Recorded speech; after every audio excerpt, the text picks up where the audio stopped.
Hello again, everybody. Today, as I'm recording, it's the 21st of the 6th, 23, the longest day of the year.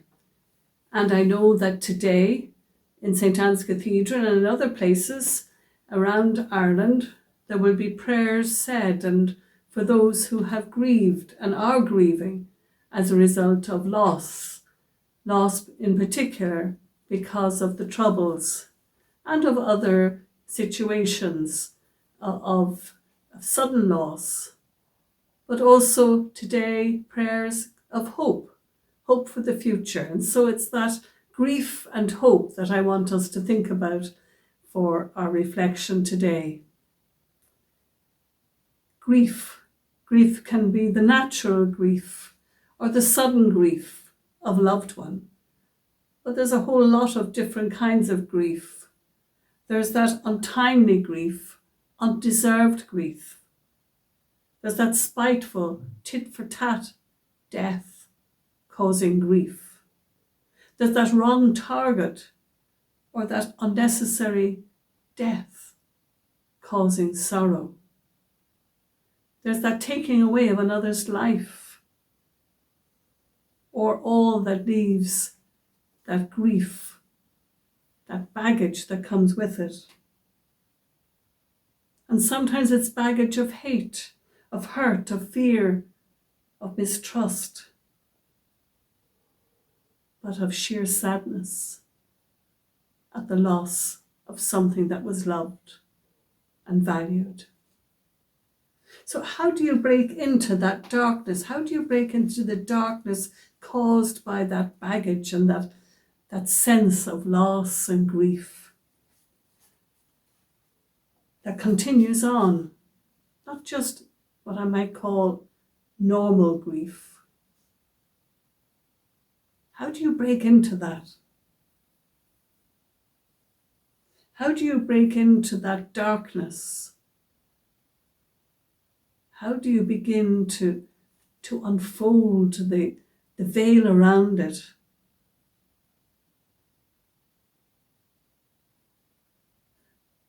Morris is going to play a tune for us that begins to talk a little bit about it,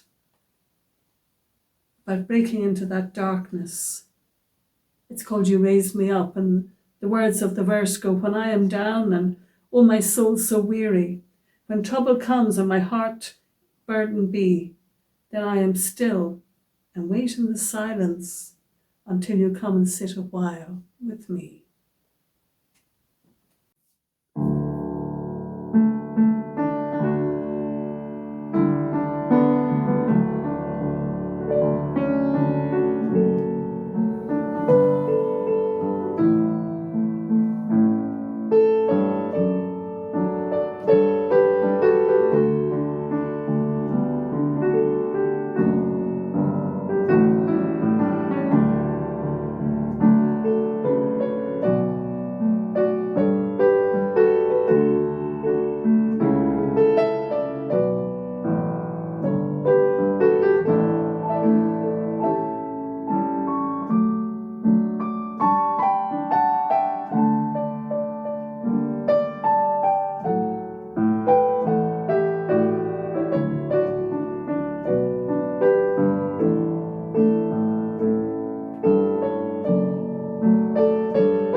darkness to light. How do we get from the darkness to light? Back in the Old Testament, Malachi spoke of this, and they referred to the sun in the sky, was really what he was saying here when he says this, the sun of justice would rise up with healing in its rays. So they knew that there was growth came from the sun, from the sky. And that's what they said, when the Messiah comes, the Messiah will come as the Son of Justice, who will rise up with healing in his rays. But we go on into the New Testament and we know that the Son, the Messiah, S-O-N, comes and he brings up justice as well. And we rise up with healing on our wings. It's so different, isn't it? The healing is a part of us. And that is the healing we need. In the winter time, we know there's people suffer from SAD, S-A-D, seasonal affective disorder, because of the lack of light. They can't wait for the light to come. And we know that light brings change. Light brings hope. We need light for things to grow. We need the light of Christ for us to grow. For us to grow in the kind of people that he wants us to be in this world. A different kind of people. A people of justice, respect. A people who bring peace. But it's not only Christians do that. In the concentration camp back in the Second World War, Viktor Frankl, a psychiatrist, he brought hope to the people. He brought it by giving them encouragement to think about things of when they get out of the camp. Perhaps they could write a book. Perhaps in the meantime they could look out and watch the seasons, and the seasons as they change, giving them hope. Because out of the winter comes spring, and spring comes summer. And those were the things that helped them to keep alive, helped him to keep alive as he did, to write his book after he came out and was released. There is a Brazilian prayer from Brazil, that says this: Christ of the Easter rising, hope is one of your best gifts to us. Hope is one of the best gifts to us. So teach it to others. Teach it to others. So who should be teaching hope? You would think it would be people like ourselves as members of the community. You would think it would be the church teaching hope. In fact, it should be the whole of the Christian community. Those who are wildly Christian in belief, or those who are sincere in their belief. Regardless, they should bring hope to the world, hope to each other.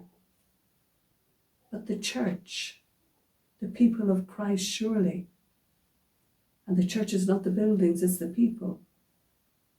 The church should be the ones of hope. At the turn of the millennium into the third millennium, there were a group of Christians from Roman Catholic, Anglican, Reformed, and New Church traditions brought together a confession of faith. And they were on a pilgrimage from Rome to Iona. And this is what they prayed. We confess with shame the loss in the church of integrity, humility and patience, the crushing of spontaneity, the caging of wild spirit, the breaking off of relations, the crushing of crushed reeds, the arrogance of the intelligent, the pride of the empire building. And so we accept our share of responsibility for these sins and seek to shed them on behalf of others and our churches. Lord, have mercy on us and forgive us. That should be our prayer too. May it be so. Amen.